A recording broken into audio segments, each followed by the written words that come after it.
মাননীয় প্রধানমন্ত্রী এসেছিলেন, রামিসার মা বাবা এবং তার বড় বোন তারা উপস্থিত ছিলেন, সান্ত্বনা দিয়েছেন।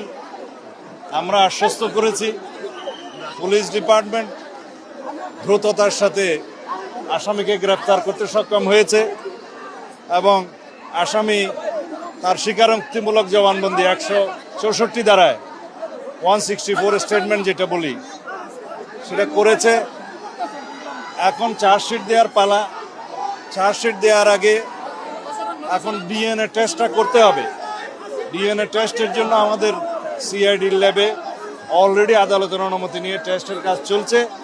ডিএনএ টেস্টের নিয়ম হচ্ছে যে 48 ঘন্টা সময় লাগে, যেহেতু এটা বৈজ্ঞানিক বিষয়। সেটা শেষ হবে রবিবারের দুপুরের মধ্যে।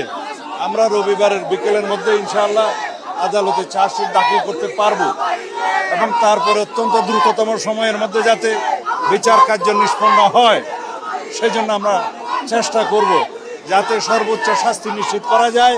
সেজন্য প্রসিকিউশনের পক্ষ থেকে আমাদের যে চেষ্টা থাকবে।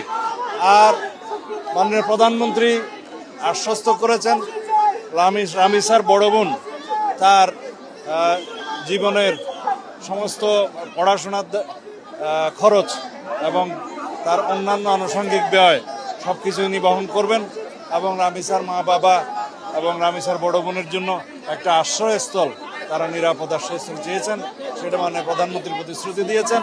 খুব স্বল্পতম সময়ের মধ্যে সেটার ব্যবস্থা করবেন।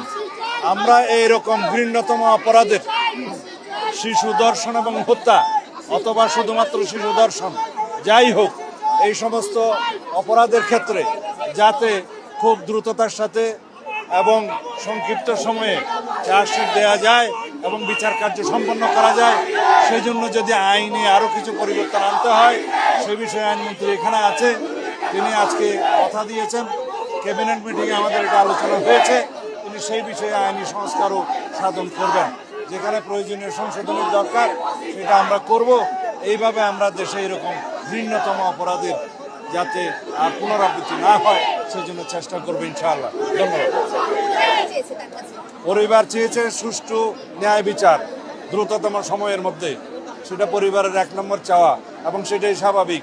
তারপরে তার যে অন্য কন্যা সন্তান আছে তার নিরাপদে যাতে থাকতে পারে, পড়াশোনা করতে পারে, উন্নত জীবন পায়, সেই জন্য সহায়তা চেয়েছেন। সেটা মাননীয় প্রধানমন্ত্রী পরিবার বলেছেন যে এত দ্রুততম সময়ে এইভাবে গ্রেপ্তার হওয়া খুব নজিরবিহীন। তারা গ্রেপ্তার এবং আমাদের আইনি পদক্ষেপগুলোতে এখন পর্যন্ত তারা প্রধানমন্ত্রী হওয়ার আগে থেকেই এরকম মানবিক কর্মকাণ্ড বহু করেছেন সারা দেশে।